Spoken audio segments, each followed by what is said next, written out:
రండి ఆరాధనలో ప్రవేశించే మునుపు దేవుని యొక్క వాక్యం నుండి ఒక మాట జ్ఞాపకం చేసుకుంటూ వద్దాం. ప్రకటన గ్రంథము 1వ అధ్యాయము 11వ వచనాన్ని ఒకసారి అందరం కలిసి చదువుకుందాం. ప్రకటన గ్రంథము 1వ అధ్యాయము 11వ వచనం. ప్రభు దినమందు 10-11 వచనం. ప్రభు దినమందు ఆత్మవశనే ఉండగా ఘోరధ్వని వంటి గొప్ప స్వరము నీవు చూచుచున్నది పుస్తకంలో రాసి ఎఫెసు, స్మరణ, పెర్గమ, తుయతైర, సార్దీస్, ఫిలదెల్ఫియా, లవోదికయ 7 సంఘములకు పంపమని చెప్పుట నా వెనక వింటి. కాబట్టి దేవుని యొక్క వాక్యాన్ని జాగ్రత్తగా గమనించినట్లయితే ఒక మాట రాయబడుతూ వచ్చింది. ఆత్మ సంఘములతో చెప్పుచున్న మాట, పరవశనై ఉండగా ఘోరధ్వని వంటి గొప్ప స్వరము. మరి యోహానుతో మాట్లాడుతున్న విధానం ఏమని మాట్లాడుతుందంటే 7 సంఘాలకి ఏమని రాయబడింది? 7 సంఘములకు ఒక పత్రిక పుస్తకం చదువుతున్న వాటిలో పుస్తకంలో రాసి పంపనుంది. నువ్వు చూచుచున్నది చదువుతున్నావు, చూచుచున్నది అంతా కూడా రాసి పంపించమనుంది. 7 సంఘములు. సో మొదటి సంఘం ఏంటి? ఎఫెసు. 2వ సంఘము స్మరణ. 3వ సంఘము పెర్గమ. 4వ సంఘము తుయతైర. 5వ సంఘము సార్దీస్. 6వ సంఘము ఫిలదెల్ఫియా. 7వ సంఘము లవోదికయ. అయితే ఎఫెసు అనగా అర్థం ఏంటి? సంపూర్ణమైన ఉద్దేశం కలిగింది. 2వ సంఘం పేరేంటి? స్మరణ అనగా చేదు, శ్రమల వాసన, బోళము. 3వ సంఘం పేరు పెర్గమ. పెర్గమ అనగా గోపురము, దుర్గము. 4వ సంఘం పేరు తుయతైర అనగా పరిమళ త్యాగంతో కూడిన సువాసన. 5వ సంఘం పేరు సార్దీస్. సార్దీస్ అనగా ఉద్యమము, రహస్యముగా పారిపోయినది, ఎర్రనిది. 6వ సంఘం పేరు తుయతైర. తుయతైర అనగా ఫిలదెల్ఫియా. ఫిలదెల్ఫియా అనగా సహోదర ప్రేమ. 7వ సంఘము లవోదిక. లవోదిక అనగా ప్రఖ్యాతిగాంచినటువంటి సంఘము, లేదంటే గాంచినటువంటి పట్టణము. సో దీని గురించి మనం ధ్యానిస్తూ వస్తున్నాం. ఇప్పటికి 6 సంఘాలు కంప్లీట్ అయిపోయి 7వ సంఘం గురించి మనం ధ్యానిస్తున్నాం. ఆ సంఘం పేరు ఏంటంటే రండి, ప్రకటన గ్రంథం 3వ అధ్యాయం 14వ వచనం. ప్రకటన 3:14. లవోదికలో ఉన్న సంఘపు దూతకి ఇలాగు రాయము, ఆమేన్ అనువాడును నమ్మకమైన సత్యసాక్షియు దేవుని సృష్టికి ఆదియునైన వాడు చెప్పు సంగతులు ఏమనగా. ఎవరితో మాట్లాడుతున్నాడు? లవోదికలో ఉన్న సంఘముతో. ఏమని మాట్లాడుతున్నాడు? లవోదికలో ఉన్న సంఘముతో మొట్టమొదటిగా ఆమేన్ అని చెప్తున్నాడు. తర్వాత నమ్మకమైన వాడుకుంటున్నాడు, సత్యసాక్షిగా దేవుని సృష్టికి ఆదియునైన వాడు చెప్పు సంగతులు ఏమనగా. ఇక్కడ మనం చూస్తున్నటువంటి ఒక మాట ఏంటంటే, బహుశా 14వ వచనమే మనకు ఒక నెల సరిపోయేది. 14వ వచనమే నెల సరిపోవచ్చు. ఇప్పటికి మనం ఎన్ని వారాలు ధ్యానించాము? 2 వారాలా? ఒకటేమో ఇంట్రడక్షన్, అది ఓకే అయిపోయింది. 2వ వారం 2 వారాలు అయిపోయినాయి. ఇప్పుడు 3వ వారం ఏమని రాయబడుతూ వచ్చిందంటే నమ్మకమైన వాడు. ఎలాంటి వాడైనా నమ్మకమైన వాడు. సో దేవుని యొక్క వాక్యాన్ని చూసినట్టయితే లవోదికలో ఉన్న సంఘపు దూతకు ఇలాగ రాస్తూ అంటాడు, నమ్మకమైన వాడు చెప్పు సంగతులు ఏమనగా. ఏమంటాడు? నమ్మకమైన వాడు. కాబట్టి లవోదికలో ఉన్న సంఘముతో ప్రభు మాట్లాడే మాట ఏంటంటే నమ్మకమైన వాడి గుండి నేను చెప్పు సంగతులు ఏమనగా. సో నమ్మకమైన ప్రభు, ఒక రకంగా చెప్పాలంటే మన జీవితాలు అర్థం చేసుకుంటే నమ్మకమైన వాడు ఏం చేస్తున్నాడు మన పట్ల అంటే చాలా విషయాలు బైబిల్లో ఉన్నాయి. ఆయన నమ్మదగిన వాడుకుంటూ, నమ్మకమైన వాడుకుంటూ, ఇంకా ఆయన ఏం చేస్తున్నాడంటే బైబిల్లో కొన్ని విషయాలు ఉన్నాయి. వాటిని మనం ధ్యానించే మునుపు ప్రభు నడిపింపు కొరకు చిన్న ప్రార్థన. మమ్మల్ని మిక్కిలికి ఎక్కువగా ప్రేమించిన ప్రియ పరలోకపు తండ్రి, పరిశుద్ధుడు అయిన దేవా, ప్రభు అయిన యేసుక్రీస్తు ప్రభువారి యొక్క ఘనమైన నామాన్ని బట్టి మీకు స్తోత్రాలు. మీరు ఇచ్చిన ఈ కృపకాయ మీకు వందనాలు తండ్రి. మీ ప్రేమను బట్టి వందనాలు. ఈ యొక్క సమయంలో తండ్రి మీరు జ్ఞాపకం చేసుకోనండి. వర్తమానం ధ్యానించబోతున్న సాయం చేయండి. నిలబడేవాడిని నేనైనా నిలబెట్టేది మీరు, మాట్లాడేవాడిని నేను మాట్లాడించేది మీరు, నాలో ఆత్మనబడికి ఆత్మని అభిషేకించేది మీరు. ప్రజలు మీ వారు, వాక్యం మీదే నా ముటికి నేనైతే నిష్ప్రయోజకమైన వాడిని అని ఒప్పుకుంటున్నా. దాసుడు యజమానుడి వైపు చూసినట్లు, దాసురాలు యజమానుల వైపు చూసినట్లు మా కళ్ళు మీ వైపు వీక్షిస్తుండగా తండ్రి మీరే సహాయం అనుగ్రహించండి. మీ ఆత్మ అభిషేకం మీరు మాకు దయచేయండి. తెరవబడిన ఆకాశం మాకు అనుగ్రహించండి. ఆకాశం ఇప్పబడదాలంత విస్తారమని పరిశుద్ధాత్మ ద్వారా మీరు మాతో మాట్లాడమని అభిషేకించమని ప్రార్థన చేస్తున్నాం. మాకు కాదు యెహోవా, మాకు కాదు, నీ కృపాసత్తును బట్టి నీ నామాన్ని మహిమ కలుగును గాక. నీ ప్రజల పక్షాన నీకున్న దయ చొప్పున దయతో జ్ఞాపకం చేసుకోమని ప్రార్థిస్తూ, మీ కృపా బాహుళ్యం చొప్పున, నీ మహిమైశ్వర్యం చొప్పున ఈ దినం నీ పరిచర్య అంతా జరిగించమని ప్రార్థన చేస్తున్నాం. మా తండ్రి మీ ఆత్మాభిషేకం నడిపింపు మీరు మాకు దయచేయండి. మీ ఉద్దేశాలు మా పట్ల కనపరచమని ప్రార్థన చేస్తున్నాం. లవోదికీయుల సంఘపు దూతకి మీరు అనేకమైన విషయాలు రాస్తూ వచ్చారు. దాంట్లో మేము ఎన్నో విషయాలు జ్ఞాపకం చేసుకోవడానికి సహాయం చేయండి తండ్రి. లవోదికీయుల సంఘం అంత్య దినాల్లో ఉండట్టు, చివరి దినాల్లో ఉండట్టు చాలా జాగ్రత్తగా ఉండాలి. అట్లు మేము జాగ్రత్తగా ఉన్నట్టు సాయం చేయండి. ఆ రీతిలో ప్రభా మరి లవోదిక సంఘం పట్ల మీరు నమ్మకమైన వాడుగా ఉండాలి. ఆ నమ్మకత్వాన్ని బట్టి కొన్ని విషయాలు మేము జ్ఞాపకం చేసుకోబోతున్న సాయం చేయండి. ఈ వాక్యం ధ్యానించడానికి మానవుడి జ్ఞానం సరిపోదు. నేను అసలే నిష్ప్రయోజకమైన వాడిని ఒప్పుకుంటున్నా. దాసుడు యజమానుడి వైపు చూసినట్లు, దాసురాలు యజమానురాల వైపు చూసినట్లు నా కనులు మీ వైపు వీక్షిస్తుండగా మీరే సహాయం అనుగ్రహించండి. నీ ఆత్మాభిషేకం మీరు మాకు దయచేయండి. తెరవబడిన ఆకాశం మాకు అనుగ్రహించండి. ఆకాశం విప్పబడాలంత విస్తారమైన నీ పరిశుద్ధాత్మను అభిషేకించండి.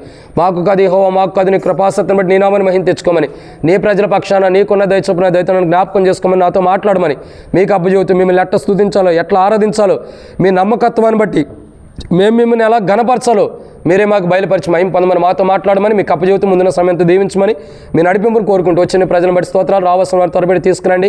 మధ్య మార్గంలో ఉండేవారు సకాలం నడిపించండి. ఎవరికి టపాయిలు కీళ్ళు జరగకుండా ఆలస్యం కాకుండా కాపాడమని మీకు అప్పచెబుతూ ముందున్న సమయం కొరకే సిద్ధపరచమని ప్రభువైన యేసుక్రీస్తు నామం పేరటి శ్వాసంతో ప్రార్థిస్తున్నాం తండ్రి, ఆమేన్. కాబట్టి దేవుని యొక్క వాక్యాన్ని జాగ్రత్తగా గమనించినట్లయితే బైబిల్లో ఒక మాట రాయబడుతూ వచ్చింది. ప్రకటన గ్రంథం 3వ అధ్యాయం 14వ వచనం. ప్రకటన 3:14 చదవండి.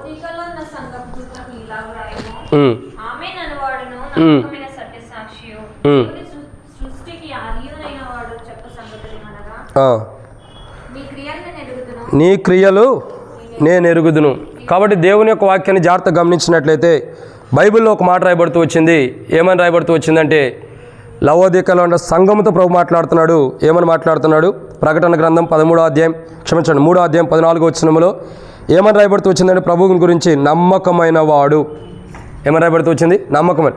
నమ్మకమైన వాడు ఎలా ఉన్నాడు, ఏం చేస్తున్నాడు అని అంటే బైబిల్లో కొన్ని విషయాలు ఉన్నాయి. మన పట్ల ఆయన నమ్మకమైన వాడుగా ఉన్నాడు. నమ్మకమైన వాడుగా ఎలా ఉన్నాడు, ఏ విషయాల్లో నమ్మకమైన వాడుగా ఉన్నాడు, ఏం చేస్తున్నాడంటే బైబిల్లో కొన్ని విషయాలు రాయబడుతూ వచ్చింది. దాంట్లో మొదటి మాటను చూసినట్టయితే రండి, దేవుని యొక్క వాక్యాన్ని చూసినట్టయితే మొదటి మాట మత్తయి సువార్త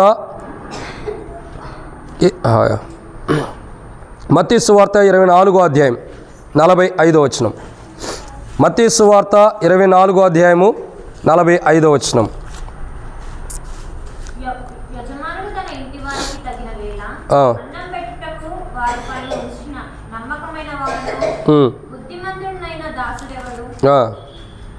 కాబట్టి ఇక్కడ రాయబడినటువంటి ఒక మాట ఏంటంటే మొట్టమొదటిగా దేవుని యొక్క వాక్యాన్ని జాగ్రత్త గమనించినట్లయితే నమ్మకమైన వాడు. సో నమ్మకమైన వాడు మన పక్షాన ఎలా ఉన్నాడు అని అంటే ఇక్కడ రాయబడినటువంటి ఒక మాటను చూసినట్లయితే నమ్మకమైన ప్రభు మన పక్షాన ఏమని రాయబడుతూ వచ్చింది? మత్తయి సువార్త 24వ అధ్యాయం 45వ వచనం చూసినట్లయితే యజమానుడు తన ఇంటి వారికి తగిన వేళ అన్నం పెట్టుటకు వారిపైన ఉంచిన నమ్మకమైన వాడు బుద్ధిమంతుడైన దాసుడెవడు. కాబట్టి ఇక్కడ రాయబడిన మాట ఏంటంటే వాస్తవానికి బుద్ధిమంతుడైన దాసుడు అంటే ఎవరు లేరు. కానీ బైబిల్ చెప్పే మాట ఏంటంటే ఆయన నమ్మకమైన వాడుగుంటూ, ఎవరు? ప్రభువైన యేసుక్రీస్తు ప్రభువారు. ప్రభువైన యేసుక్రీస్తు ప్రభువారు మన పక్షాన నమ్మకమైన వాడుగుంటూ ఏం చేస్తున్నాడు? మన పక్షాన బుద్ధిమంతుడిగా ఉంటూ, నమ్మకమైన వాడు ఏం చేస్తున్నాడు? మన పక్షాన బుద్ధిమంతుడిగా ఉంటూ మనల్ని బుద్ధిమంతులుగా చేస్తూ వస్తున్నాడు. ఏం చేస్తున్నాడు? బుద్ధిమంతులుగా. అందుకే బైబిల్ రాయబడుతూ వచ్చింది, ఒకప్పుడు మన స్థితి ఏంటి? బుద్ధిహీనులుగా ఉండాము, నీచ స్థితిలో ఉన్న మనల్ని అంటే దేవుని దృష్టిలో ప్రభువైన యేసుక్రీస్తు ప్రభువారు తన రక్తం ద్వారా కడిగి పరిశుద్ధపరిచి, ఒక రకంగా చెప్పాలంటే బుద్ధిహీనులుగా ఉన్న మనల్ని నమ్మకమైన వాడుగా మన పక్షా నుండి ఆయన నమ్మకత్వాన్ని మన పైన కనపరుచుతూ ఆయన నమ్మకస్తుడిగా ఉంటూ మనకేం చేస్తున్నాడంటే మనల్ని బుద్ధిమంతులుగా చేస్తున్నాడు. ఆయన నమ్మకస్తుడిగా ఉంటే ఆయన బుద్ధిమంతుడిగా ఉన్నాడు కాబట్టి, నమ్మకమైన వాడు బుద్ధి కలిగి ఉన్నాడు కాబట్టి ఆయన నమ్మకత్వంలోకి ఆయన బుద్ధిమంతుడు ఎలా ఉన్నాడు? ఆయన బుద్ధిని, మన స్వబుద్ధిని తీసేసి ఆయన జ్ఞానము, ఆయన బుద్ధిని మనకు అనుగ్రహించాడు. ఓ రకంగా చెప్పాలంటే బుద్ధిహీనమైన మన పక్షాన నమ్మకమైన వాడుగుండి బుద్ధిహీనమైన మనల్ని బుద్ధిమంతులుగా చేస్తూ వచ్చాడు. ఇది మొదటిది. కాబట్టి మన జీవితాల్లో బుద్ధిహీనతతో ఉన్నప్పుడు, పూర్వస్థితి ఇప్పుడు కాదు, పూర్వస్థితిలో ఒకప్పుడు దేవుని ఎరగని స్థితిలో ఉన్నప్పుడు, బుద్ధిహీనుడిగా ఉన్నప్పుడు అనేకులు దేవుని మాటలు చెప్పినప్పుడు, దేవుని వాక్య సువార్త చెప్పినప్పుడు నమ్మకోకుండా, దేవుని మాటలు వినుకోకుండా, దేవుని మీద తిరగబడి కాదు అనుకున్న అనుభవం, లోకాన్ని అనుసరించి లోకం వైపు తిరిగి వాటికి సాగిలపడిన అనుభవం ఉన్నప్పుడు, బుద్ధి లేకుండా మనం అలా జీవిస్తూ వచ్చినప్పుడు, అంటే బైబిల్లో కూడా రాయబడుతూ వచ్చింది. సామెతల గ్రంథం చూసినట్లయితే బుద్ధి లేని పడుచువాడు అని ఒక మాట రాయబడుతూ వచ్చింది. ఎక్కడ ఉంటూ వచ్చాడు బుద్ధి లేని పడుచువాడు? ఎక్కడ? సంత వీధుల్లో నడుస్తూ వస్తున్నాడంట. బుద్ధి లేని పడుచువాడు వీధుల్లో నడుచుకుంటూ వస్తున్నాడు. ఒకనొక సందర్భంలో మనం ఈ వీధి అనే లోకంలో మనం నడుచుకుంటున్నప్పుడు బుద్ధి లేక మనం అలా నడుస్తున్న స్థితిలో ప్రభువైన యేసుక్రీస్తు ప్రభువు ఈ లోకానికి వచ్చి బుద్ధిహీనతలో ఉన్న మనల్ని, బుద్ధి లేనటువంటి మనల్ని జ్ఞాపకం చేసుకుని బుద్ధిమంతులుగా ఈరోజు మనల్ని సిద్ధపరిచాడు దేవుడు. నమ్మకమైన వాడు మొట్టమొదటిగా ఏం చేస్తున్నాడంటే, ఒకప్పుడు బుద్ధిహీనులు కూడా మనల్ని ఇప్పుడు ఏం చేస్తున్నాడు? బుద్ధిమంతులుగా చేసి తన ఆరాధించేవాడిగా సిద్ధపరిచాడు. ఇది మొదటిది. రెండో విషయాన్ని చూద్దారండి. రెండోది చూసినట్లయితే లూకాసు వార్త 12వ అధ్యాయం. లూకాసు వార్త 12వ అధ్యాయం 42వ వచనం. లూకాసు వార్త 12వ అధ్యాయం 42వ వచనం. ప్రభు ఇట్లా నేను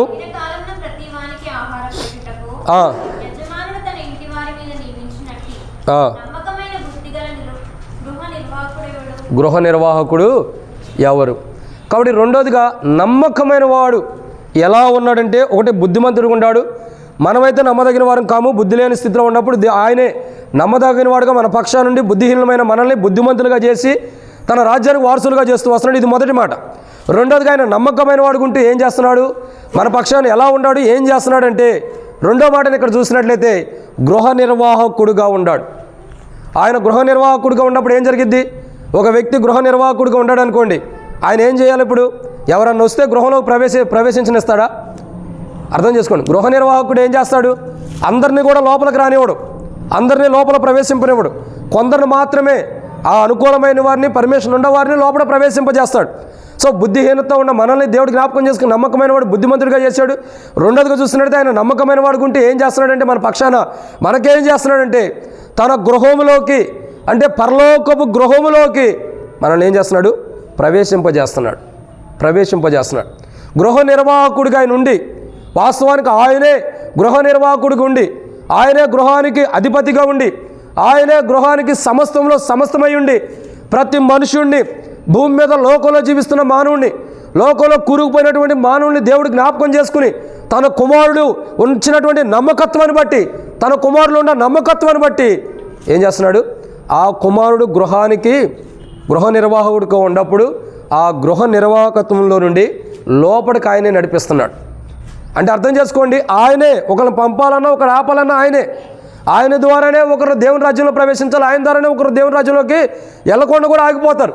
అయితే దేవుని యొక్క వాక్యం చెప్పేటటువంటి మాట ఏంటంటే, బైబిల్ చెప్పే శ్రేష్టకరమైన మాట ఏంటంటే, ఆయన నమ్మకమైన వాడుకుండి బుద్ధిమంతుడు ఉండాడు, బుద్ధిహీనమైన మనల్ని బుద్ధిమంతులు చేశాడు. రెండు, ఆయన నమ్మకమైన వాడుకుండి ఏం చేస్తున్నాడంటే గృహ నిర్వాహకుడిగా ఉన్నాడు. గృహ నిర్వాహకుడికి ఏం చేస్తున్నాడు? మనం ఒకప్పుడు ఓ రకంగా చెప్పాలంటే దేవుని సన్నిధిలోకి, దేవుని మందిరంలోకి లేదా పరలోక రాజ్యంలో ప్రవేశించడానికి అర్హత లేని మనల్ని, పరలోక రాజ్యంలోకి అడుగుపెట్టడానికి కూడా అర్హత లేని మనల్ని ఆయన గృహ నిర్వాహకుడిగా ఉండి ఆయన గృహంలోకి మనల్ని ఆయనే పంపిస్తున్నాడు. ఏం చేస్తున్నాడు? ఆయన గృహ నిర్వాహకుడిగా ఉండి మనల్ని ఆయన గృహంలో పంపిస్తున్నాడు. అందుకే పాట కూడా పాడతాం, మనమే ప్రభువుని గృహము. పాట పాడతాం లేదా? మనం ఎప్పుడు పాడతాం ఈ పాట? ఎప్పుడు ఒక గృహప్రవేశం అప్పుడు ఏదో పాడతాం, మనమే ప్రభువుని గృహము అని పాట పాడుతూ వస్తాం. నిజమైన గృహం ఇదే. ఆయన గృహ నిర్వాహకుడు ఆ గృహంలోకి మనల్ని పంపిస్తూ వస్తున్నాడు. సో మనం ఆయన గృహంగా చేయబడుతూ వస్తున్నాం. నమ్మకమైన వాడు రెండోదిగా ఎలాంటి వాడంటే, నమ్మకమైన వాడు ఎలా ఉంటాడంటే గృహ నిర్వాహకుడిగా ఉంటాడు. గృహ నిర్వాహకుడిగా ఉండి ఏం చేస్తున్నాడంటే తన గృహంలోకి మనల్ని పంపిస్తున్న వాడుగా ఉంటాడు, నమ్మకమైన వాడుగుండి. ఇది రెండు. మన పక్షాన మనం నమ్మకమైన వారిని కాకపోయినప్పటికీ మన పక్షాన నమ్మకమైన వాడుకుండి గృహ నిర్వాహకుడిగా ఉంటూ, ఆయన నమ్మకస్తుడు కాబట్టి గృహ నిర్వాహకుడిగా ఉండటం ద్వారా ఆయన గృహంలోకి మనల్ని పంపిస్తున్నాడు. ఇది రెండు. మూడో విషయాన్ని చూద్దారండి. ఇర్మియా గ్రంథము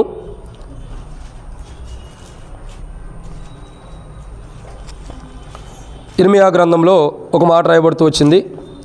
ఇర్మియా గ్రంథము దేవుని యొక్క వాక్యం చూసినట్లయితే 42వ అధ్యాయం 5వ వచనం. ఇర్మియా గ్రంథము 42వ అధ్యాయము 5వ వచనం. అప్పుడు వారు ఇర్మియాతో ఇట్లనిరి, నిన్ను మా యొద్దకు పంపి నీ దేవుడకు యెహోవా సెలవిచ్చిన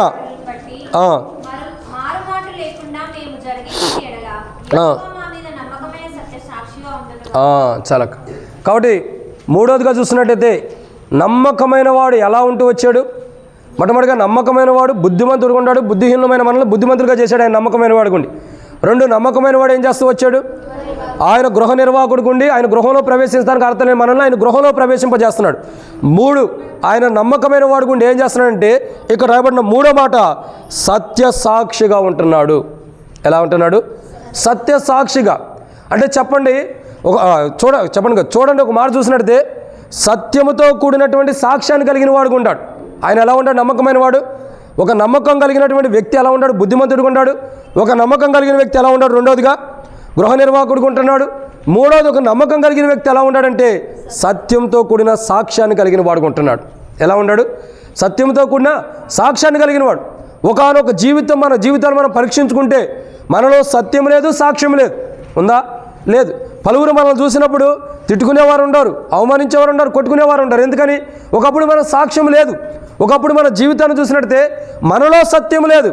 మనలో సత్యం లేనప్పుడు, మనం సాక్షులుగా ఉండలేనప్పుడు, అనేక ప్రాంతాల్లో సాక్షిగా మనం నిలబడలేనప్పుడు నమ్మకమైన వాడు ఏం చేస్తూ వచ్చాడంటే తన నమ్మకత్వాన్ని మన మీద కనపరిచి అసత్యములో సాక్ష్యం లేకుండా జీవిస్తున్న మనల్ని సత్యంలోకి నడిపించి తన కొరకే సాక్షులుగా నియమిస్తూ వచ్చాడు. ఏం చేస్తూ వచ్చాడు? తన కొరకే సాక్షులుగా నిలిపిస్తూ వచ్చాడు. అపోస్తలుడైన పౌలు గురించి చూసినట్టయితే పౌలు ఒక మాట అంటాడు. పౌలు గురించి ప్రభు ఏమంటాడంటే అనే ఒక ప్రవక్తతో మాట్లాడుతూ వస్తాడు. ఏమని అంటే, అయ్యా సౌలు అనే వ్యక్తి మరి పలానా చోట ఉండడు, అతని కొరకు ప్రార్థన చేయమంటే ప్రభా అతడు అనేకుల్ని దేవుని సన్నిధిలో, దేవుని మందిలో, దేవాలయంలో, దేవుని ప్రాంతాల్లో ఉన్నవారిని అనేక మంది క్రైస్తవులను చంపేటటువంటి వాడు, అతని దగ్గరికి వెళ్ళి ప్రార్థన చేయాలంటే, అవును ఇదిగో అతడు ప్రార్థన చేస్తున్నాడు, నువ్వు వెళ్ళు. అతడు అనేకులు ఎదుటను, రాజుల ఎదుటను, అధికారులు ఎదుటను, ఇశ్రాయేలు ఎదుటను, ప్రజల ఎదుటను, స్వజనుల ఎదుటను నా నిమిత్తమై సాక్షిగా నిలబడబోతున్నాడు. ఒకప్పుడు పౌలు ఎవరు? పౌలే చెబుతాడు, ఒకప్పుడు నా పూర్వస్థితి అయ్యా నేను హింసకుణ్ణి, హానికరుణ్ణి, దోషకురుణ్ణి, ఇంకా ఎన్నెన్నో విషయాలు చెబుతాడు. పెంటతో సమానంగా ఎంచబడిన వాడిని అని చెప్తాడు పౌలు. తన జీవితాలు చూసినట్టయితే ఎటువంటి స్థితితో పౌలు జ్ఞాపకం చేస్తున్నాడు. ఏమంటాడు? ఇప్పుడు నన్ను పిలిచిన వాడు నమ్మకమైన వాడు. ఎందుకంటే ఆయన నమ్మదగిన వాడు కాబట్టి సత్యం లేని నాలో, సాక్ష్యం లేని నన్ను జ్ఞాపకం చేసుకుని నాకు సత్యంలోకి ఆయన నన్ను సత్యంలోకి నడిపించి నాకంటూ ఒక క్రైస్తవ జీవితంలో మంచి సాక్ష్యాన్ని ఆయన అనుగ్రహించాడని ఇక్కడ బైబిల్ రాయబడుతూ వచ్చింది. ప్రియమైనలారా, ఇక్కడ రాయబడిన మాట ఏంటంటే ఇర్మియా గ్రంథం 42వ అధ్యాయంలో కూడా ప్రజలు అదే అంటారు. ఏమంటారు? ఎవరు సాక్షిగా ఉన్నాడు? సత్యసాక్షి ఎవరు? ఇక్కడ రాయబడుతున్న మాట ఎవరు? యెహోవా మా మీద నమ్మకమైన సత్యసాక్షిగా. దేవుడు అన్నాడంటే దేవుని కుమారుడు ఎవరు? సత్యసాక్షి. దేవుని కుమారులు ఎవరు? మనం కూడా సత్యసాక్షులమే. ఈ సత్యసాక్ష్యంలోకి నమ్మకమైన వాడు మనల్ని నడిపించాడు ఆ శిలువ కార్యము ద్వారా. అర్థమవుతుందండి? ఒకప్పుడు మనలో సత్యం లేదు, అసత్యం కలిగిన వారిని. ఒకప్పుడు మన సాక్షులం కూడా కాదు, సాక్ష్యం లేని వారు. ఇప్పుడు మనం దేవుని బిడ్డలమే, ఇప్పుడు ప్రభువుని నమ్మేము అనే ఒక సాక్ష్యాన్ని మనలో వచ్చిందంటే అది కేవలం యేసు ప్రభువుని బట్టి. ఆయనే నమ్మకమైన వాడు. ఆయన బట్టి మనం సత్యంలోకి నడిపించబడి గొప్ప సాక్ష్యాన్ని మనం కలిగి ఉంటున్నాం. ఇది ప్రభు మనకు అనుగ్రహిస్తున్నాడు. దీన్ని బట్టి మనం ప్రభువుని ఆరాధించాలి. ఇది ఎన్నో మాట? 3. 4వ విషయాన్ని చూద్దానండి. 4వ మాటను చూస్తున్నట్టే దేవుని యొక్క వాక్యాన్ని చూద్దాం. యెషయా గ్రంథము 49వ అధ్యాయం 17వ వచనం. యెషయా గ్రంథం 49:17.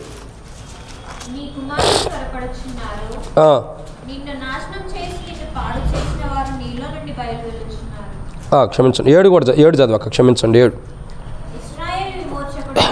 ఇశ్రాయేలు విమోచకుడును పరిశుద్ధ దేవుడునగు యెహోవా మనుషుల చేత నిరాకరింపబడిన వాడును జనులను అసహ్యుడును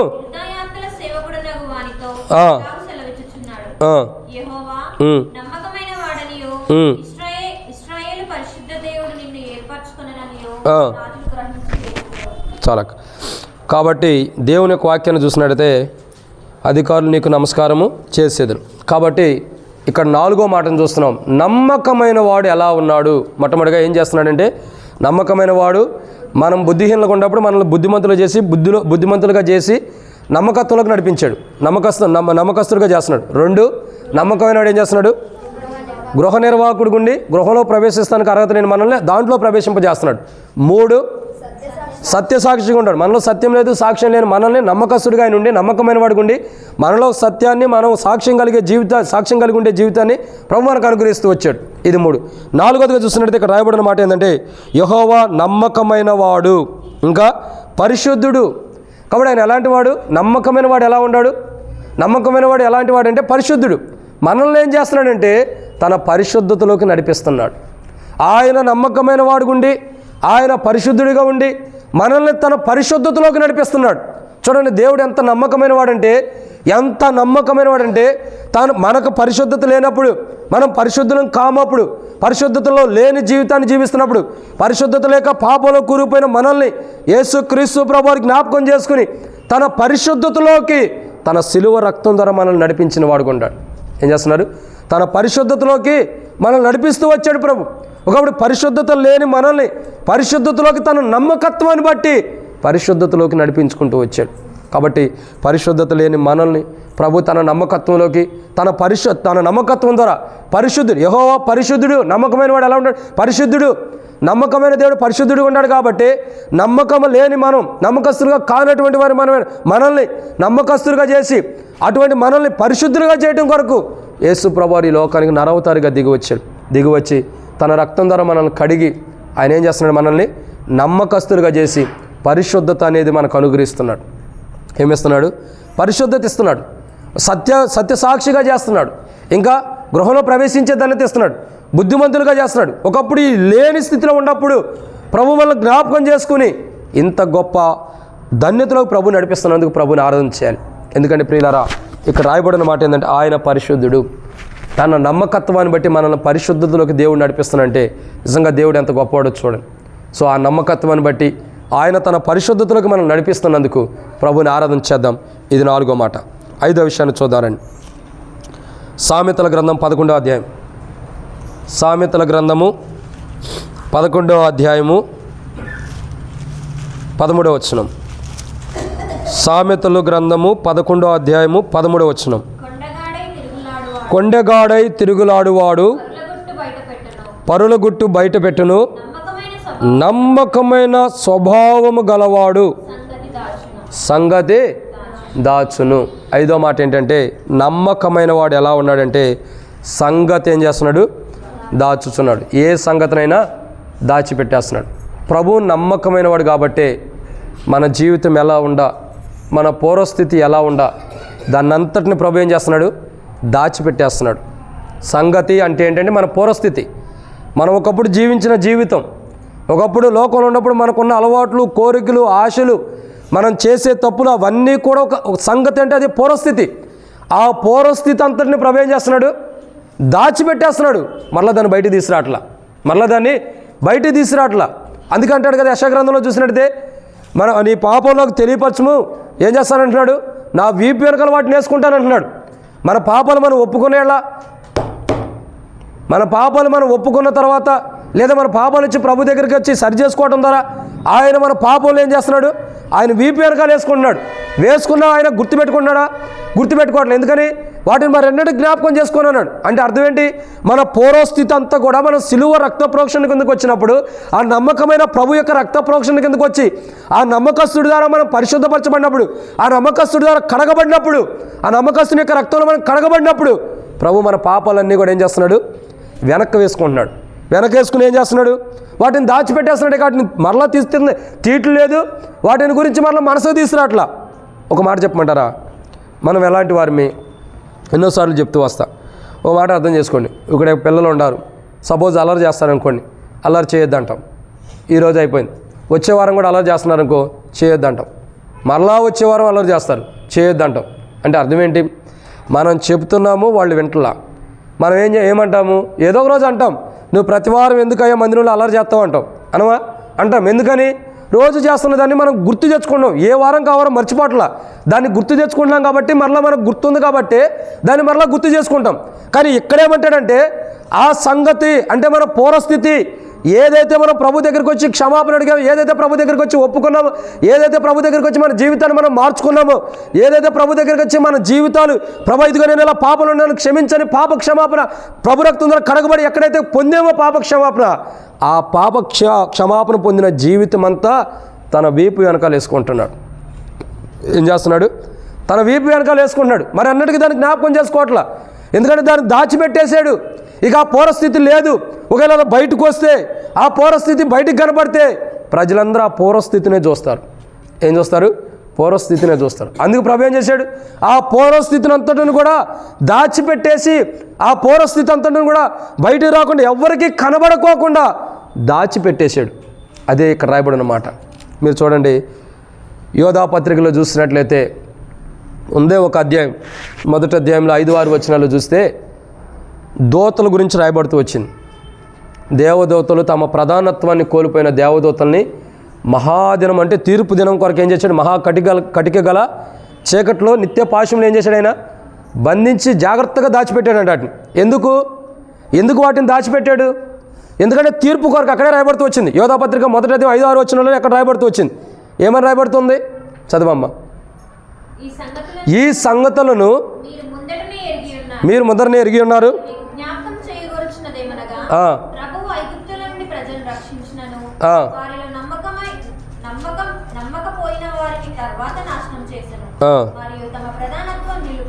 మరియు తమ ప్రధానత్వాన్ని నిలుపుకొనక తమ నివాస స్థలమును విడిచిన దేవదూతలను మహాదినము జరుగు తీర్పు వరకు కటిక చీకట్లో నిత్య పాశములతో ఆయన బంధించి భద్రం చేశాను. అంటే దాచిపెట్టేశాడు వాటిని. ఎందుకు దాచిపెట్టాడు? తీర్పు కొరకు. ఎవరిని దాచిపెట్టాడు? దేవదూతల్ని తీర్పు కొరకు దాచిపెట్టాడు. ఎందుకు? తమ ప్రధానత్వాన్ని కోల్పోయినాయి. దేవుడిచ్చిన ప్రధానత్వాన్ని కోల్పోయినప్పుడు దేవుడు ఏం చేశాడంటే దేవదూతల్ని తీర్పు కొరకు దాచిపెట్టాడు. కానీ దేవుడి లోకాన్ని పంపించినప్పుడు మనం తన ప్రధానత్వాన్ని కోల్పోయినప్పటికీ దేవుడు మనల్ని తీర్పు కొరకు దాచిపెట్టలా. దేని కొరకు దాచిపెడుతున్నాడు? దేవుడు దాచి ఉంచినటువంటి మేలును మనం పొందడం కొరకు, మన పూర్వస్థితిని, పాప జీవితాన్ని, గత జీవితం అంతటిని కూడా ఆయన తన సిలువ ద్వారా మన పూర్వస్థితిని అంతటిని కూడా దాచిపెట్టేస్తున్నాడు. అదే సామెతల గ్రంథం 11-13 వచ్చిన రాయబడుతూ వచ్చింది. ఆ నమ్మకమైన వాడు ఏం చేస్తున్నాడంటే ఆ స్థితి అంతటిని కూడా దాచిపెట్టేస్తున్నాడు. ఆ సంగతులు ఏ స్థితి అంటే పూర్వస్థితి, పూర్వపు జీవితాన్ని అంతటిని కూడా జ్ఞాపకం చేసుకోవట్లా. కానీ దేవదూతలను దాచిపెట్టాడు తీర్పు కొరకు. కానీ మనల్ని మనలో ఉన్న పాప జీవితాన్ని దాచిపెట్టాడు. ఎందుకంటే అది మరి అన్నడు జ్ఞాపకం రాకుండా దేవుని రాజ్యంలో మనం ప్రవేశించడానికి. ఎందుకంటే ప్రియులారా, ఒక వ్యక్తి ముందరకు నడుచుకుంటూ వెళ్తున్నాడండి క్రైస్తవ జీవితంలో. ఎవరో ఒకరు ఆలోచన వచ్చింది. ఏమని? ఇప్పుడు మనకు అర్థం కావాల్సిన విషయం ఏంటంటే మనం అట్లా కాదు, కానీ అర్థం అవటానికి చెప్తున్నా. ఒక వ్యక్తి దయ్యం బట్టి ఉన్నాడు. మనం ఎన్నోసార్లు చూసాం. ఆ ప్రభు దగ్గరికి వచ్చినప్పుడు ప్రభు ఏం చేశాడు? ప్రభు దగ్గరికి రావడంగానే ఎట్లయినా ప్రభు ఆ వ్యక్తిలో ఉన్న దయ్యాన్ని వదిలిచ్చాడు. దయ్యం వెళ్ళిపోయిన తర్వాత ఎక్కడికి వెళ్ళింది? ఎక్కడికక్కడికో వెళ్ళిపోతూ వచ్చింది. మరలా కొంతకాలం అయిన తర్వాత ఏమైంది? తన ఇంటికి వల్ల తిరిగి వస్తుంది. రావట్లేదా? ఎలా ఉందో చూద్దామని తిరిగి వచ్చింది. తిరిగి రావటం ద్వారా ఏం జరిగింది? అక్కడే స్థిరపడిపోతుంది. కాదు, ఎందుకు అక్కడే స్థిరపడిపోతుంది అంటే నేను ఇక్కడ దెయ్యం గురించి ఎందుకు చెప్పానంటే దీన్ని క్రైస్తవుని యొక్క జీవితాన్ని అర్థం చేసుకుంటే, అంటే మనం దెయ్యాలమని కాదు, అర్థం చేసుకోవడానికి ఒక కోణంలో చెబితే, మనము పూర్వస్థితిని విడిచిపెట్టిన తర్వాత, పూర్వపు ఇంటిని విడిచిపెట్టిన తర్వాత, అంటే పాపం అనే ఇంటిని విడిచిపెట్టిన తర్వాత మరలా తిరిగి దాని దగ్గరికి రాకూడదు. అది శత్రువు వచ్చింది, సాతానుడు అయితే తిరిగి వస్తాడు, దురాత్మలు తిరిగి వస్తాయి. కానీ క్రైస్తవుడు తిరిగి మరలా పూర్వస్థితికి రాకూడదు. రాకుండా ఉండటానికి, మరలా అతనికి జ్ఞాపకం రాకుండా ఉండటానికి, మరలా అతడు గుర్తుకు రాకుండా ఉండటానికి నమ్మకమైన వాడు ఏం చేస్తాడంటే మన పూర్వస్థితి అంతటిని దాచిపెట్టాడు. మరలా మనం గుర్తు చేసుకోవాలనుకున్నా గుర్తుకు రాకుండా ఉండటం కొరకు దాచిపెట్టాడు. ఆ దాచిపెట్టడం ద్వారా ఏం జరుగుతుందంటే, ఎందుకు దాచిపెట్టాడు? 2 కోణాలండి. యోధాపత్రిక 5వ అధ్యాయం, యోధాపత్రిక మొదటి అధ్యాయం 6వ వచనం ఏం రాయబడుతూ వచ్చింది? దేవదూతలను తీర్పు కొరకు దాచిపెట్టాడు. మన పాప జీవితాన్ని ఎందుకు దాచిపెడుతున్నాడు? అది మరి దాన్ని బట్టి మనకు తీర్పు వచ్చింది కాబట్టి ఆ తీర్పు రాకుండా ఉండటానికి పాప జీవితాన్ని దాచిపెడుతున్నాడు. కానీ దేవదూతలను ఎందుకు దాచిపెడుతున్నాడు? తీర్పు కొరకు. ఇక్కడ అర్థమవుతుందండి మీకు? మన పాపాలు దాచిపెడుతుందేమో తీర్పు కొరకు కాదు, దేవుని రాజ్యంలో మనం ప్రవేశించడానికి. కానీ దేవదూతల యొక్క చేసిన తప్పును ఎందుకు దాచిపెట్టాడు? తీర్పు కొరకు. రెండింటికి వ్యత్యాసం. మనవి దాచిపెట్టిందేమో దేవుని రాజ్యం ఇవ్వటానికి, దేవదూతలను దాచిపెట్టిందేమో తీర్పు కొరకు. చూడండి, మనం దేవదూతల కంటే గొప్పవారమా? కాదు. అయినా మన పూర్వస్థితి అంతటిని కూడా ఆయన తన యొక్క సిలువ కార్యం ద్వారా దాన్ని అంతటిని కూడా సిలువ యొక్క నీడల, సిలువ యొక్క రక్త ప్రోక్షణలో దాచిపెట్టి ఏం చేస్తున్నాడు మనకి? ఇద్దరు వెనకమ్మ కూడా కూర్చోండి, వెనక జరుగు. కాబట్టి ఏం జరుగుతూ వచ్చింది? పూర్వస్థితి అంతా కూడా దాచిపెట్టి ఒక క్రొత్త జీవితాన్ని ప్రభు అనుగ్రహించాడు. ఏమిచ్చాడు? క్రొత్త జీవితాన్ని. ఆ క్రొత్త జీవితంలో దేవుని యొక్క నమ్మకత్వం మనలో ఉంది. ఆ క్రొత్త జీవితంలో ఆయన ఎంత నమ్మకమైన వాడుగా ఉన్నాడో అట్టి నమ్మకస్తులుగా మనల్ని సిద్ధపరుస్తూ వచ్చాడు ప్రభు. ఆ పూర్వస్థితి అంతటిని దాచిపెట్టి, నమ్మకమైన వాడిగా ఉండి పూర్వస్థితిని దాచిపెట్టి తన నమ్మకత్వంలోకి మనల్ని తీసుకొచ్చి, క్రొత్త జీవితంలో నమ్మకత్వంలో తీసుకొచ్చి తన నమ్మకస్తులుగా, తానెంత నమ్మకస్తులుగా ఉన్నా అట్టి నమ్మకత్వంలోకి మనల్ని పాలిభాగస్తులుగా చేసినందుకు, మనం నమ్మకస్తులం కాకపోయినప్పటికీ తన నమ్మకత్వంలోకి పాలిభాగస్తులు చేసినందుకు ప్రభుని ఆరాధన చేద్దాం. ఇదన్నమాట 5. 6వ విషయాన్ని చూద్దానండి. 6వ మాటను మనం దేవుని యొక్క వాక్యాన్ని చూసినట్టయితే సామెతల గ్రంథము 13వ అధ్యాయం 17వ వచనం. సామెతల గ్రంథము 13వ అధ్యాయము 17వ వచనం.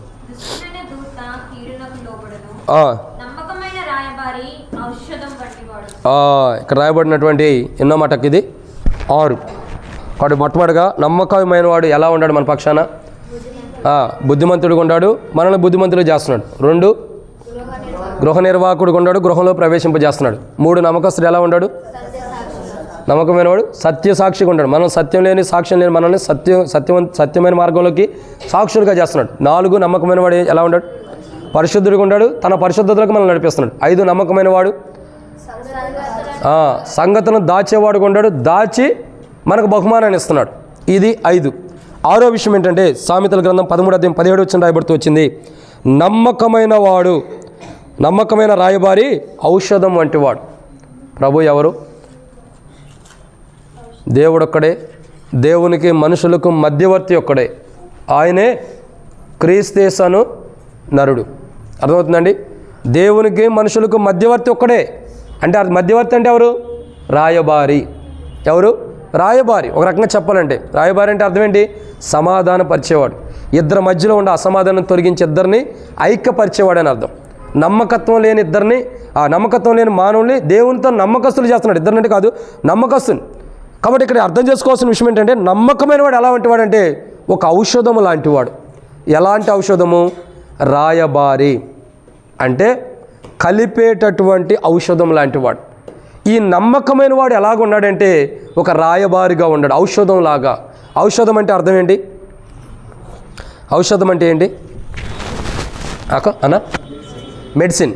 ఓకే, అయితే అంటే బయట ఉండే వాళ్ళకి ఔషధాలు వేరుగా ఉంటాయిలేండి, అందుకని మనకైతే ఔషధం అంటే ఏంటి? ఒక మెడిసిన్. మెడిసిన్ అంటే అర్థం ఏంటి? మళ్ళీ ఔషధానికి రావద్దు. మెడిసిన్ అంటే అర్థం ఏంటి? ఏదైనా బాధ ఉన్నప్పుడు, బలహీనత ఉన్నప్పుడు, అనారోగ్యం ఉన్నప్పుడు తగ్గటానికి మనం వేసుకునేటువంటి ట్యాబ్లెట్, అంతే కదా. మన బాధ నివారణ చేయడానికి ఉపయోగపడేదని అర్థం ఔషధం. ఇక్కడ అర్థం చేసుకోండి, మానవుడు ఎలా ఉన్నాడంటే దేహం అంతా కూడా పచ్చి పుళ్ళుతో ఉంటాడు. మానవుడి దేహం ఎలా ఉంది? పచ్చి పుల్లు. మీరు అర్థం చేసుకున్నట్టయితే మనం అందరం కూడా యోబు గ్రంథం చదివితే యోబు యొక్క దేహం ఎలా ఉంది? పచ్చి పుళ్ళతో ఉంది. ఒక్క చోట కూడా మామూలు దేహం ఉంటుందా? దేహం మొత్తం కూడా ఎలా ఉంది? పచ్చి పుళ్ళుతో ఉంది. చీము వస్తుంది, కుక్కలు నాకుతున్నాయి, చిలబెంకులతో గోక్కుంటున్నాడు. అటువంటి స్థితిలో ఉన్న యోబు స్థితిగతులు చూస్తే దేహం మొత్తం కూడా ఎక్కడా కూడా మానవుని దేహం అనేది ఉండకోకుండా అంతగా సాతానుడు ఏం చేస్తూ వచ్చాడంటే బలహీనపరుస్తూ ఏం చేస్తూ వచ్చాడు? గాయపరుస్తూ వచ్చాడు. సాతానుడు మన జీవితంలో ఎక్కడ కూడా ఒక పరిశుద్ధత, ఒక నమ్మకత్వం, ఒక యథార్థత లేకుండా పూర్తిగా పాపంలో పడివేసినప్పుడు మన దేహం అరికాలు మొదటి నెత్తి వరకు పూర్తిగా స్వస్థత లేని స్థితిలో ఉన్నప్పుడు యెషయా గ్రంథం మొదటి అధ్యాయంలో ప్రభు ఒక మాట అంటాడు. యెషయా గ్రంథం మొదటి అధ్యాయం, యెషయా గ్రంథము మొదటి అధ్యాయము 6వ వచనం, 4వ వచనం, 6వ వచనం. పాపిష్టి జనమా, దోషభరితమైన ప్రజలారా, దుష్ట సంతానమా, చెరుపుచే పిల్లలారా, మీకు శ్రమ. వారు యెహోవాను విసర్జించున్నారు, ఇశ్రాయేలు యొక్క పరిశుద్ధ దేవుని దూషింతురు, ఆయనను విడిచి తొలగి ఉన్నారు. 6, అరికాలు మొదలుకొని తల వరకు స్వస్థత కొంచెమైన లేదు. ఎక్కడ చూచినా గాయములు, దెబ్బలు, పచ్చి పుండ్లు అని అవి పిండబడలేదు, కట్టబడలేదు, తైలముతో మెత్తను చేయబడలేదు. అటువంటి స్థితిలో ఉన్న మానవుణ్ణి పచ్చిపుళ్ళు ఎలా ఉంది? అరికాలు మొదలుకున్న నెత్తి వరకు పచ్చిపుళ్ళు, స్వస్థత కొంచెమైన లేదు. స్వస్థత కొంచెమైన ఎక్కడ చూసినా గాయాలు, దెబ్బలు, పచ్చిపుళ్ళు, అవి పిండబడలేదు, కట్టబడలేదు. ఇటువంటి పచ్చిపుళ్ళతో, బాధతో, గాయములతో మనుషుణ్ణి యేసు ప్రభు వారు జ్ఞాపకం చేసుకుని తన నమ్మకత్వాన్ని బట్టి, ఆయన ఎంత నమ్మకస్తుడిగా ఉన్నాడో తన నమ్మకత్వాన్ని బట్టి ఏం చేస్తూ వచ్చాడు, ప్రజల్ని జ్ఞాపకం చేసుకొని ఈ గాయములతో, పచ్చి పుళ్ళతో, బాధతో, దుఃఖముతో, ఇంకా భయంకరమైన స్థితిలో ఉన్న మానవుడిని ప్రభు జ్ఞాపకం చేసుకుని తన నమ్మకత్వం ద్వారా మానవుడుకుండా పచ్చి పుళ్ళన్నీ కూడా కట్టేస్తూ వచ్చాడు. ఎలా కడుతూ వచ్చాడంటే ఆయన నమ్మకస్తుడు కాబట్టి ఒక ఔషధం కలిగిన వాడు, నమ్మకమైన వాడు, రాయబారి కూడా ఒక ఔషధం లాంటి వాడంట. ప్రభు ఎవరు? నమ్మకమైన వాడు. ప్రభు ఎలాంటి వాడు? ఔషధం లాంటి వాడు. ఔషధం అంటే ఒక మెడిసిన్ లాంటి వాడు. ప్రభు దేనికి మెడిసిన్ అంటే ప్రభు ప్రతిదానికి మెడిసినే. ప్రతిదానికి, పాపంలో ఉండేవాడికి మెడిసినే, లోకంలో ఉండేవాడికి మెడిసినే, ఇంకా దేవుని విడిచి తిరిగిన వాడికి మెడిసినే, ప్రతి ఒక్కరికి మెడిసినే.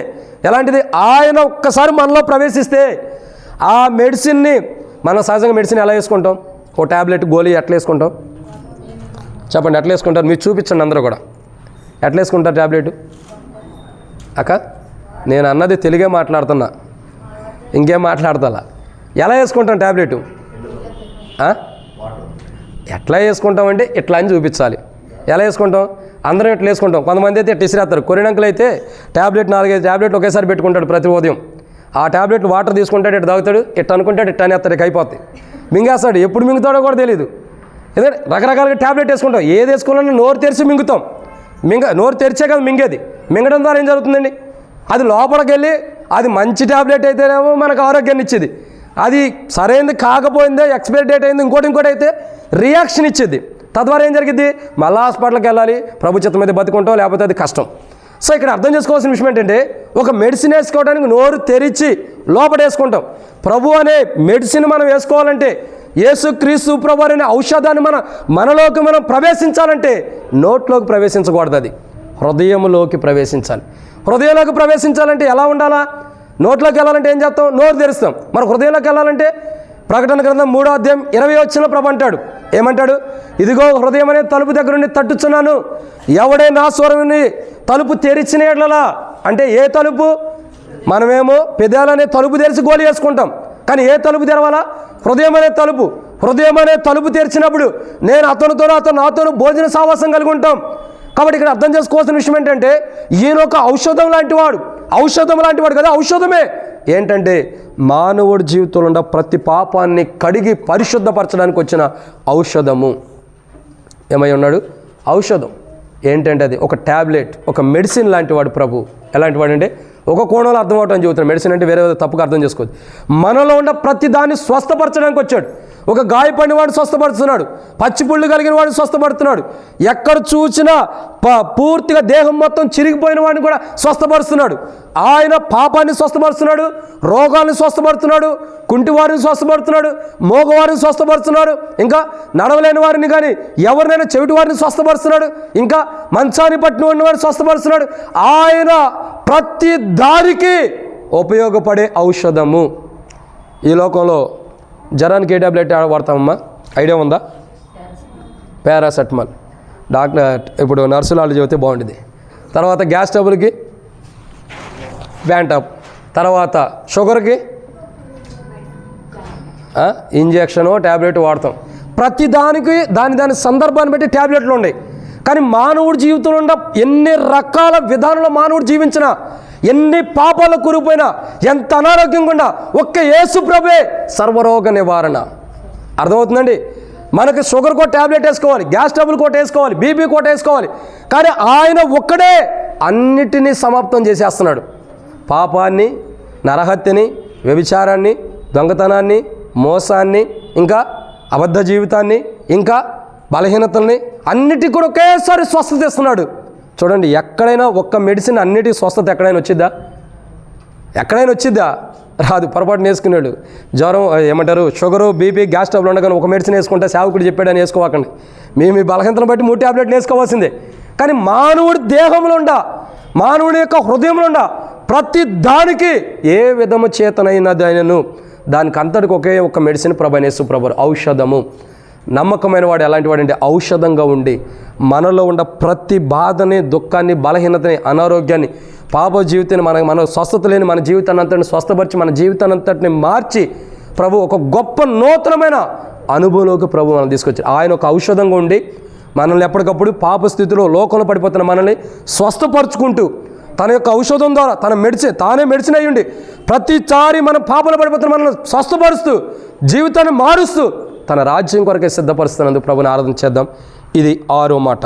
7వ విషయాన్ని చూద్దానండి. ప్రకటన గ్రంథం 19వ అధ్యాయం 11వ వచనం. ప్రకటన 19:11. ప్రకటన గ్రంథం 19వ అధ్యాయం 11వ వచనం. మరియు అప్పుడు ఇదిగో తెల్లని గుర్రం ఒకటి కనబడెను. దాని మీద కూర్చుండిన వాడు నమ్మకమైన వాడును సత్యవంతుడును అను నామము కలిగిన వాడు. చాలక్క ఇక్కడ రాయబడిన మాట ఏంటంటే 7వదిగా నమ్మకమైన వాడుగా ఉన్నాడు ప్రభు. నమ్మకమైన వాడుగా ఉండి ఏం చేస్తున్నాడంటే మన పక్షాన యుద్ధం చేస్తున్నాడు. ఏం చేస్తున్నాడు? మన పక్షాన యుద్ధం చేస్తున్నాడు. ఎవరితో యుద్ధం చేశాడు? మనం ఒకప్పుడు సాతానుతో యుద్ధం చేయలేని స్థితిలో ఉన్నాం. సాతానుడు మనకంటే బలవంతుడిగా ఉన్నాడు. మనం ఏ స్థితిలో ఉన్నాం తెలుసా? మొదటి సమయాల గ్రంథం 17వ అధ్యాయంలో చూసినట్లయితే ఇశ్రాయేలు ప్రజలందరూ కూడా గొల్లియాతును చూసి ఎలా భయపడుతున్నారో అలా భయపడిన స్థితిలో ఉన్నాం. దావీదులాగా యేసుక్రీస్తు ప్రభు ముందరకు వచ్చి, దావీదుకి సంతానపు నుండి యేసు ప్రభు ముందరకు వచ్చి ఆ రోజు గొల్లియాతుని దావీదు ఎలా జయించాడు? గొల్లియాతు కంటే బలమైన సాతాన్ని చూసి మనం భయపడుతున్నప్పుడు, సాతాను క్రియలో కూరుకుపోయినప్పుడు ఆ సాతాన్ని ఓడించి తన సిలువ ద్వారా ఓడించి మనల్ని ఏం చేస్తూ వచ్చాడు? ఆ సిలువ ద్వారా ఓడించి సాతాన్ని ఓడించి మనకి విజయాన్ని ఇచ్చాడు. ఇప్పుడు ఇశ్రాయేల్ అందరూ విజయం పొందింది ఎట్లా పొందారు? దావీదుని బట్టే కదా. దావీదు ఒక్కడు గొల్లియాతుని చంపడం ద్వారా ఇశ్రాయేల్కి విజయం వచ్చింది. యుద్ధంలో ఎవరు చేశారు? యుద్ధం ఒక్కడే చేశాడు. ఇశ్రాయేల్ ప్రజలు ఎంతమంది ఉండా యుద్ధం చేసింది ఎంతమంది? ఒకే ఒక్కడు దావీదు. అది ఒక రాయితోనే యుద్ధం చేశాడు. యుద్ధం చేయడం ద్వారా ఏం జరుగుతూ వచ్చింది? ఎన్ని రాళ్ళు ఎత్తుకెళ్ళాడు వరుసల్లో దావీదు? 5 రాళ్ళు. సిలువ ఎలాంటిది? సిలువ మీద 5 కోణాల్లో ప్రభు ఉన్నాడు. ఎలా ఉన్నాడు? 5 కోణాల్లో ప్రభు ఉన్నాడు. ఒకటి కాళ్ళు, ఒక చెయ్యటు, ఒక చెయ్యిటు, 3 హృదయం బల్లిపోటు, తలకు ముళ్ళ కిరీటం. 5 కోణాల్లో ప్రభు అక్కడ కనబడుతూ వస్తున్నాడు. దావీదు ఒడిసిలో ఉన్న 5 రాళ్ళు యేసుక్రీస్తు ప్రభు వారు సిలువలో వేలాడవేయబడుతున్నటువంటి సన్నివేశానికి సాదృశ్యమైనది. దావీదు యొక్క ఒడిసిలో ఉన్న 5 రాళ్ళు ఒక్కొక్క రాయి ప్రభు యొక్క సిలువకు సాదృశ్యంగా ఉంది. ఆ రాళ్ళన్నీ కలిపితే ఒకే ఒకటే సిలువ. ఆ సిలువే ప్రభు. కాబట్టి ఆ సిలువ ద్వారానే దావీదు జయించిన అనుభవం కూడా ఉంది. ఆ సంచి దాచిపెట్టబడింది, క్రీస్తులో దాచిపెట్టబడిన అనుభవం. కాబట్టి తద్వారానే ఇశ్రాయేలుకి ఒక్క దావీదే గొల్లియాతుని చంపడం ద్వారా ఇశ్రాయేలుకి ఎట్లా విజయం వచ్చిందో మనందరికి కూడా సాతాన్ని ప్రభువైన యేసుక్రీస్తు ప్రభువారు సాతానుతో యుద్ధం చేసి సాతాన్ని ఓడించడం ద్వారా మనందరికి కూడా గొప్ప క్రైస్తవ జీవితం అనే యుద్ధంలో విజయాన్ని పొందిన వారు ఉన్నాం. ఇప్పుడు క్రైస్తవులుగా చేయబడుతూ వచ్చాం. ఒకప్పుడు సాతాన్ని మనం ఓడిస్తున్న స్థితిలో ప్రభువే మన పక్షాన నుండి యుద్ధం చేసి మనకి విజయాన్ని ఇచ్చి మనల్ని క్రైస్తవులుగా చేశాడు. అట్టి క్రైస్తవ జీవితంలోకి అట్టి యుద్ధం మన పక్షాన చేసి మనం యుద్ధం చేయలేక దావీదు కాకుండా ఇశ్రాయేలు ప్రజలు అలా చూసి భయపడుతున్నారు గొల్లియాతుని. అలా సాతాను చూసి భయపడే స్థితిలో ఉన్నప్పుడు ప్రభు మన కొరకు వచ్చి సిలువలో సాతాను పైన యుద్ధం చేసి ఆయన యుద్ధంలో గెలిచి సాతాన్ని పూర్తిగా ఓడించి సాతాను ఓడించి ప్రభు విజయవంతుడిగా ఉండి తన విజయంలో మనం పాలువారుగా చేశాడు. నమ్మకస్తుడైన ప్రభు తన విజయంలో భాగస్తుడిగా చేశాడు. అట్టి నమ్మకస్తుడిని మన పక్షాన యుద్ధం చేసి మనకు విజయాన్ని ఇచ్చిన నమ్మకమైన వాడిని ఆరాధన చేద్దాం. అట్టి ఆరాధన మనం చేయాలి. 7 విషయాలు. నమ్మకమైన వాడు ఎలాంటి వాడు? మొట్టమొదటిగా బుద్ధిమంతుడు. 2 నమ్మకమైన వాడు గృహ నిర్వాహకుడు. 3 నమ్మకమైన వాడు సత్య సాక్షి. 4 నమ్మకమైన వాడు పరిశుద్ధుడు. 5 నమ్మకమైన వాడు సంగతులు దాచిపెట్టేవాడు. 6 నమ్మకమైన వాడు ఔషధం వంటి వాడు. 7 నమ్మకమైన వాడు మన పక్షాన యుద్ధం చేసినవాడు. కాబట్టి ఇటువంటి నమ్మకమైన వాడు ఈ 7 ప్రాముఖ్యమైన విషయాల్లో మనం లేనప్పుడు మన పక్షాన నమ్మకస్తుడు గుండి సిలువ కార్యం ద్వారా తన నమ్మకత్వంలోకి మనల్ని నడిపించి మనం బుద్ధిమంతులుగా సత్యం కలిగిన వారుగా ఇంకా చూసినట్టు మంచి సాక్షులుగా ఇంకా మన జీవితంలో విజయవంతమైన అనుభవంలోకి ఇంకా మనకు ఒక ఔషధం ఉండి ప్రతి సందర్భంలో మనల్ని స్వస్థపరిచేవాడుకుంటూ ఎన్నో గొప్ప అనుభవాల్లోకి నమ్మకమైన వాడుకుండి మనకు జరిగించిన ఈ నమ్మకమైన కార్యాలను బట్టి ప్రభుని ఆరాధన చేద్దాం. అట్టి నమ్మకస్తుని తన నమ్మకమైన కార్యాలు మన పట్ల జరిగించినందుకు ప్రభుని ఆరాధన చేద్దాం. ఆరాధనలో ప్రవేశించుదాం. ఆరాధనలో ప్రవేశించే మునుపు మనం నిలబడే పాట పాడుకుందాం.